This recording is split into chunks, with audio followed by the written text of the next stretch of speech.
The first person who laughed was Garnett Sloan at the Pecos County cattlemen's meeting in February. He didn't laugh out loud. He did the ranch version. A slow exhale through the nose, a look at the man beside him, and a head shake so small you'd miss it if you weren't sitting in the row behind. But Cora Watkins saw it. She always saw it. Garnett had been running 10,000 acres of West Texas scrubland for 30 years. He ran Brangus cattle, 400 head. He knew grass the way pilots know weather. Instinctively, constantly, with the quiet arrogance of a man who'd survived enough bad years to think the next one couldn't surprise him. So when Cora stood up at the cattlemen's meeting and mentioned that she was running sheep with her bulls, Garnett's exhale was the loudest thing in the room. Not the only thing, just the loudest. Cora was 53. She'd inherited a 2,800-acre ranch outside of Fort Stockton from her father, who died 4 years earlier from the same stubbornness that kept him running cattle in country where the average annual rainfall was 12 inches and dropping. Her mother had died when Cora was 19. Her brother had sold his half of the property in 2012 and moved to Austin, where he worked in software and never talked about sheep or anything else with hooves. Cora ran the place alone. 62 Angus cross cows, 3 bulls, and, starting 18 months ago, 140 Rambouillet ewes. The ewes were the problem, not for Cora, for everyone else. Cattlemen in West Texas don't run sheep. It's not a rule. It's a religion. Sheep are for the Edwards Plateau, for the hill country, for people who don't have enough land to run real livestock. Running sheep with cattle, in the same pastures, eating the same ground, was considered somewhere between eccentric and insulting. "Why in the world would you put woolies in with your bulls?" Garnett asked after the meeting, cornering Cora at the coffee table with the genuine concern of a man who thought she might be losing her mind. "Because my grass can't support cattle alone anymore," Cora said. "Then reduce your herd." "I did. I was at 110 cows 5 years ago. I'm at 62 now, and I'm still losing ground cover every year. The brush is taking over.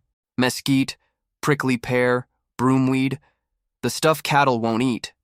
It's choking out the grass. And every acre I lose to brush is an acre that doesn't feed cows. So spray it, burn it, mechanical clear it. I can't afford to. Chemical treatment runs $18 to $25 an acre. On 2,800 acres, that's $50,000 to $70,000. Prescribed burn requires permits, fire breaks, and a crew. Mechanical clearing needs equipment I don't own. I'm one person, Garnett, with one income, from 62 cows. Garnett didn't have a response to the math. He had a response to the sheep. "Cora, if your neighbors find out you're mixing sheep with your bulls, they'll think you've lost it. My neighbors already think I've lost it. I'm a woman running a ranch alone in Pecos County. They thought that before the sheep." She wasn't wrong. Cora had gotten the idea from a webinar. A livestock extension specialist from Utah State University named Dr. Beth Tanner had presented research on multi-species grazing, running cattle and sheep together on the same land. The data was clear and the logic was simple. Cattle eat grass. They ignore brush, weeds, and broadleaf plants. On overgrazed rangeland, the plants cattle won't eat take over the space left by the grass they've consumed. Over time, the pasture degrades. More brush, less grass, fewer cows, less income. A downward spiral that accelerates with every dry year. Sheep eat what cattle won't. Broadleaf weeds, forbs, some brush species, prickly pear pads. The plants that choke out grass are groceries for sheep. Put sheep in a pasture with cattle and they clean up the competition, removing the weeds and brush that suppress grass growth, giving the grass room to recover.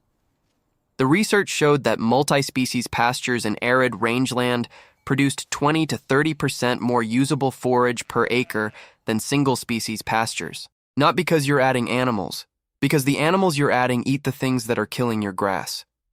Cora bought 140 Rambouillet ewes from a breeder in Ozona. Rambouillet, a wool breed adapted to hot, dry country. Hardy, low maintenance. They'd been running on Edwards Plateau rangeland for 100 years.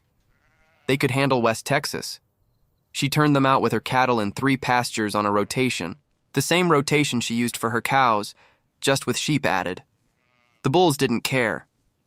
Angus bulls in West Texas have seen javelinas, rattlesnakes, and dust storms. 140 sheep were not worth getting excited about. The ewes went to work. Within 6 months, Cora could see the difference. The broomweed that had been spreading across her north pasture was grazed down to stumps. The prickly pear in the south pasture had been pruned. Sheep eat the pads, stripping the plant back to its base. The broadleaf weeds that crowded between grass clumps were gone, and the grass was responding. With the competition removed, the native grasses, buffalo grass, blue grama, sideoats grama, were filling in spaces that had been bare dirt for years. Cora measured ground cover in her north pasture at the end of the first year. 61%. It had been 38% when she started. She told nobody, didn't post about it online, didn't mention it at the cattlemen's meeting, just watched the grass come back and kept her mouth shut. The drought arrived in March of the second year. Not a normal dry spell. West Texas is always dry. This was the other thing. The thing that happens every 10 or 15 years when the sky turns white and the clouds forget where Pecos County is. 3 months without measurable rainfall. Then 4. Then 5. The Pecos River dropped to a trickle. Stock tanks went dry. The rangeland turned from brown to gray to the color of nothing. Garnett Sloan started selling cattle in May. He wasn't the first. 3 ranches south of Fort Stockton had already dispersed herds by April. When your grass is gone and your water is gone and the forecast says more of the same, you sell. You take whatever price the market gives you for stressed cattle in a drought market, which is never what they're worth, and you wait for rain. By July, the drought had killed 9 operations in Pecos County. Not bankrupt in the legal sense, killed in the ranching sense. Herds sold, pastures empty, fences standing around dirt that used to be grass. Some would restock when the rain came. Some wouldn't. Some owners were too old, too broke, or too tired to start again. Cora didn't sell. Garnett drove by her place in August on his way to town. He'd sold 200 of his 400 head by then, running the remainder on supplemental feed that cost him $1,500 a week. He looked over at Cora's pasture as he passed and hit his brakes. Her grass was short, stressed, not the lush green of a good year. But it was there, ground cover that hadn't burned back to bare dirt, native grasses that were hanging on, dormant but alive, because the root systems hadn't been destroyed. He pulled into her driveway. Cora was in the barn repairing a water trough. The sheep were in the south pasture. The cattle were in the north. Both groups were thin. The drought wasn't sparing anyone, but they were standing, eating, alive. How? Garnett said. It wasn't a greeting. It was a demand. Cora set down her wrench. How what? How do you still have grass? I drove past Kendrick's place this morning. Bare dirt. The Millers are the same. I'm feeding hay I can't afford on pasture that looks like a parking lot. And you've got ground cover. Cora looked at him for a while, deciding something. Come look at something. She drove Garnett to the north pasture in her truck, walked him out to a section where the cattle had been grazing the previous month. What do you see? Garnett looked. Short grass, maybe 3 inches. Grazed hard but not dead. The soil between the grass clumps was covered. Not bare. Leaf litter, plant residue, the kind of ground cover that holds moisture and prevents evaporation. Maybe so. Your soil's covered, Garnett said. How? In this drought, everything should be bare. The sheep, Cora said. Garnett looked at her. For the past 18 months, my sheep have been eating every broadleaf weed, every broomweed stem, every prickly pear pad in these pastures, all the plants that compete with grass for water. With the competition gone, the grass root systems went deeper. They had more water available because they weren't sharing it with brush and weeds that have shallow roots. She kicked a clump of blue grama. This grass is dormant, but it's alive. The roots are 12 to 18 inches deep because they didn't have to compete with broomweed roots at 6 inches. When the rain comes, and it always comes eventually, this grass will green up in a week. Your grass won't, because the roots are dead. Garnett stared at the pasture for a long time. The sheep did this. The sheep removed the competition. The grass did the rest. How much ground cover did you have before the sheep? 38% in this pasture.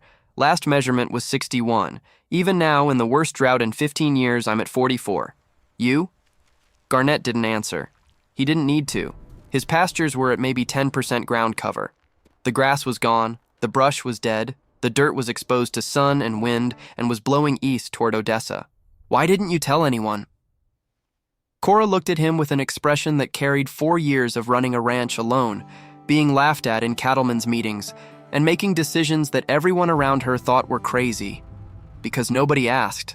They were too busy laughing about the woman with woolies in her bull pasture. Garnett drove home, sat in his truck in his driveway for 20 minutes, then called his wife. I need to talk to Cora Watkins about buying some sheep. The rain came in October.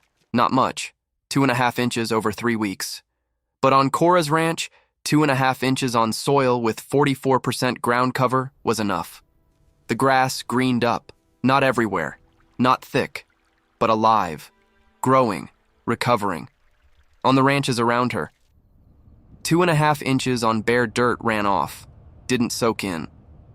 The water that should have fed grass roots ran down slopes and into drainage ditches and ended up in the Pecos River, which didn't need it. The dirt stayed dirt. Cora restocked that winter, bought 12 cows at drought prices from a neighbor who was dispersing, brought her herd to 74. The sheep were still there, 160 now, with lambs from the spring before the drought. Her wool clip that year brought $11,000. Her lamb crop brought another $8,000. $19,000 in income from animals that every cattleman in the county had dismissed as a joke. Plus the cattle income, plus the grass that was still there, plus the soil that still held water. Dr. Beth Tanner from Utah State drove to Fort Stockton that February. She'd been tracking multi-species grazing operations across the arid West and had heard about Cora's results through the county extension office. She spent 2 days on Cora's ranch, took soil samples, measured ground cover, documented species composition, compared the data to 3 neighboring single-species cattle operations that had been devastated by the drought. The results were stark. Cora's pastures, 44% ground cover during peak drought, recovering to 58% 4 months after rain. Neighboring cattle-only operations, 8 to 15% ground cover during drought, recovering to 22% 4 months after rain. Nearly 3 times the ground cover. On the same rainfall, in the same county, on land that was considered equivalent quality. The difference was sheep. This is the clearest data I've collected on multi-species drought resilience, Beth told Cora. Your operation survived because your sheep maintained the grass ecosystem that your cattle depend on. The cattle couldn't do it alone. The sheep couldn't do it alone. Together, they created a system that's more resistant to drought than either species individually. Cora nodded. My father would have hated the sheep, but he would have loved the grass. Garnett Sloan bought 60 Rambouillet ewes that spring, put them in with his remaining cattle, told his wife he was doing it for the grass.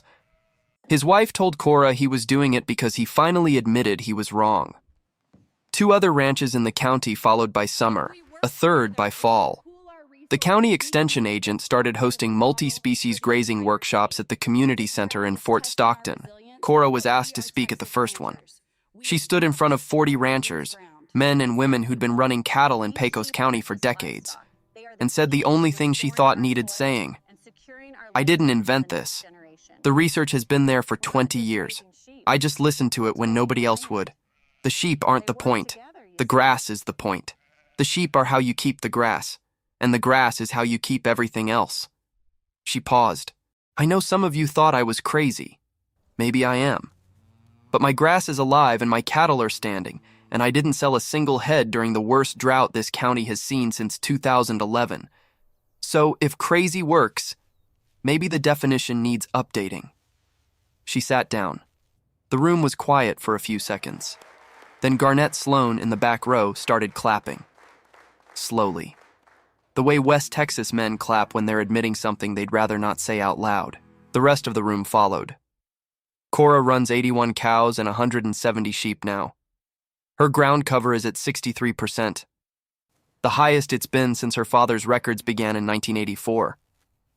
Her bulls share pasture with ewes and lambs and haven't expressed a single opinion about it. The next drought will come. It always does in West Texas. The sky will go white. The river will drop. The ranchers who run cattle alone will start selling again. Cora won't, because her grass will still be there, held in place by roots that go deep because the sheep cleared the way. Alive because the system works the way systems work. Not one thing doing everything, but everything doing one thing together. And somewhere in the back of a cattlemen's meeting, nobody's laughing anymore.